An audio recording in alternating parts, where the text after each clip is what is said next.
Hundreds of people piled into the ballroom at Clover Park Technical College's McGavick Conference Center Wednesday morning to express concerns to the Army leadership about potential force reductions at Joint Base Lewis-McChord. Among those in attendance and who spoke were representatives from the city of Yelm, Thurston County, and the Nisqually Indian Tribe. And as you know, because of the Budget Control Act, which indeed is sequestration, we will draw down this year to $490. Those decisions have been made. So on October 15 this year, we will be at $490,000. That decision has been made. The purpose of this meeting today is into 17 is how do we get to 450 and how are those decisions made.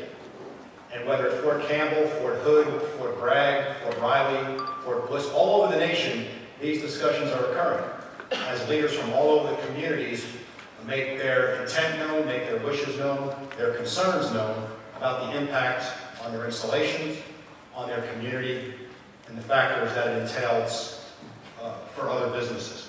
And that will be carried back today. We have a high population military personnel. About 1 in 8 of our residents are active duty military.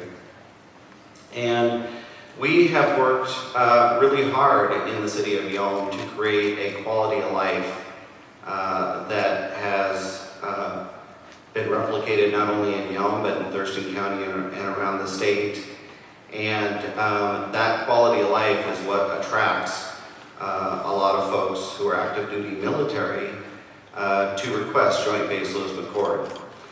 And so what I would just ask is do not deny those active duty families the opportunity to live in a state that has the quality of life that we provide.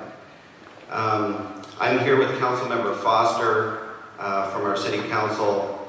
On our way over today, he had written and read a letter to me that he planned to submit. And after he read it, I said, you know, that really captures the essence of, I think, what we'd like to say here today. So I've asked him to go ahead and share the microphone with me and to read his comments, if that's okay. Yes, please go ahead. And I'll thank you in advance for allowing us to participate. Thank you for those brief comments, Mayor.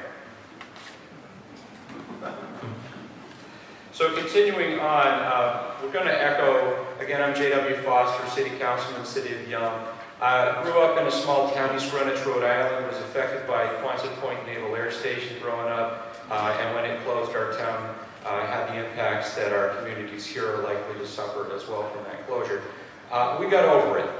And then later on, when I decided to join the service myself, and I was being asked by the recruiter, or I asked the recruiter, what are you looking for? He said, we're looking for a community of smart young men such as yourself that are supported by families so that we can get our mission on. And so I joined the Marine Corps as well and spent 5 years in service to my country and relocated out here to Thurston County for similar reasons. The thing I'd like the listening panel to keep in mind is that as you're being asked to draw down now, so shall you in the future be asked to regenerate. And we're better a place to get those troops than here in the Northwest, where we've created this community that supports what the Army does. When the time comes, and it will, we'll be here. We're your extended family, and we want to thank you for helping to develop that strong relationship between our communities and your mission. I don't think you'll find a stronger base from which to engage our future challenges. Thank you. And I'm here to speak on behalf of the tribe and our close to 800 members. We are very close neighbors with JBLM, Joint Base Lewis-McChord, and we have a very long-term relationship with all of the people there. It's taken several generations to get to the point where we are, and it's taken a lot of issues and initiatives between the two of us to get to a point where we're working very well together, and the benefits from us working together are both for the tribal people as well as the individuals at JBLM and our surrounding communities. For us, there are two really specific issues that are so important.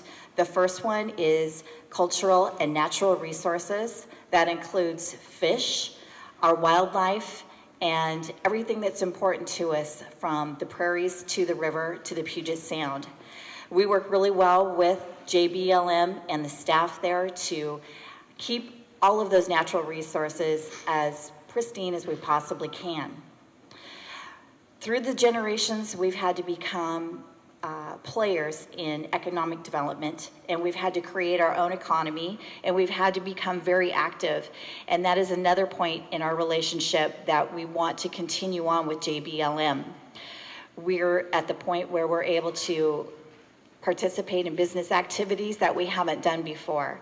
And as a partner to JBLM, that's an important piece of our growth.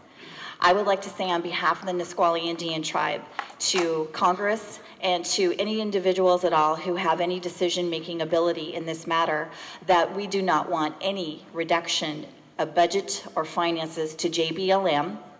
And I want to say that in the most forceful way possible. We don't want to see any reduction at all. We do want to see any financial resources put to the enhancement of JBLM and continue on the good path that we have. Thank you. Thank you, ma'am. Active duty military are the foundation of our community. According to a recent study conducted by the South Sound Military and Communities Partnership, 70% of JBLM's active duty personnel live off base, and 10% of those are citizens of the city of Lacey.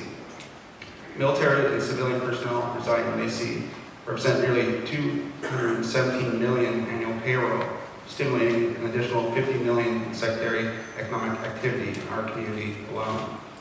Those same personnel own real estate valued at nearly $1.5 billion and contribute in excess to $47 million annually to the local rental market.